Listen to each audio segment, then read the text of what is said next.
क्या आप भी सुबह की भाग दौड़ में या अनजाने में खुले बालों के साथ ही भगवान की पूजा करने बैठ जाती हैं?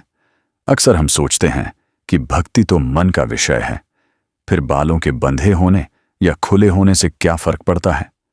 लेकिन बहनों, हमारे सनातन धर्म और प्राचीन शास्त्रों में महिलाओं के लिए पूजा के समय बालों को बांधना और सिर ढकना बहुत ही अनिवार्य बताया गया है। आज के इस वीडियो में मैं आपको बताऊंगा कि इस छोटी सी दिखने वाली बात के पीछे कितने बड़े धार्मिक और वैज्ञानिक कारण छिपे हैं, जो आपके घर की सुख समृद्धि और आपकी प्रार्थना के फल को तय करते हैं। बहनों, हमारे शास्त्रों में स्त्री के बाल उसकी शक्ति और सौभाग्य का प्रतीक माने गए हैं, लेकिन साथ ही बिखरे हुए या खुले बाल अशौच यानी अशुद्ध का भी प्रतीक माने जाते हैं। आपने अक्सर सुना होगा कि शोक के समय या किसी अनहोनी पर ही बाल खुले छोड़े जाते हैं। जब हम पूजा करते हैं तो हम साक्षात ईश्वर के सामने होते हैं। ईश्वर के प्रति सम्मान प्रकट करने के लिए यह बहुत जरूरी है कि हम एक अनुशासित और मर्यादित अवस्था में हों। खुले बाल मन में चंचलता पैदा करते हैं और हमारी एकाग्रता को भंग करते हैं, जिससे पूजा में मन नहीं लगता। इसका एक बहुत गहरा आध्यात्मिक कारण भी है। हमारे सिर के ऊपरी हिस्से में सहस्रार चक्र होता है, जिससे हम ब्रह्मांड की दैवीय ऊर्जा को ग्रहण करते हैं। जब हम दीपक जलाते हैं या मंत्रों का जाप करते हैं तो एक विशेष ऊर्जा का संचार होता है। अगर हमारे बाल खुले हों तो वह सकारात्मक ऊर्जा उन बालों के जरिए बिखर जाती है और हमें अपनी पूजा का पूरा फल नहीं मिल पाता।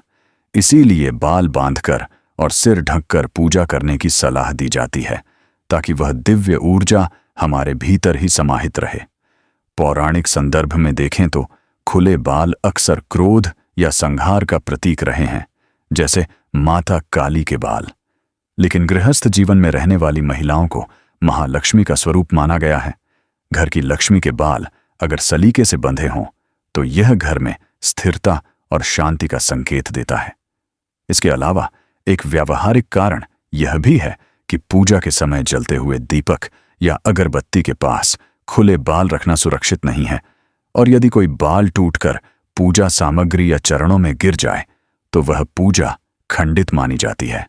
इसलिए बहनों, हमारी परंपराएं हमें केवल टोकने के लिए नहीं, बल्कि हमें सुरक्षित और समृद्ध रखने के लिए बनाई गई हैं। अगली बार जब आप मंदिर की सीढ़ियां चढ़ें या घर के दिए जलाएं तो प्रेम और मर्यादा के साथ अपने बालों को बांधें और संभव हो तो सिर पर पल्लू रखें। आप खुद महसूस करेंगी कि ऐसा करने से आपकी श्रद्धा और मानसिक शांति में कितनी वृद्धि होती है। उम्मीद है कि यह जानकारी आपको अच्छी लगी होगी। अगर आप भी मानती हैं कि हमारी संस्कृति की ये छोटी छोटी बातें बहुत गहरा अर्थ रखती हैं, तो इस वीडियो को अपनी सहेलियों और परिवार के साथ जरूर साझा करें। चैनल को सब्सक्राइब करें और कमेंट में जय माता दी लिखकर अपनी हाजिरी लगाएं। ईश्वर आप सभी का मंगल करे। राम राम।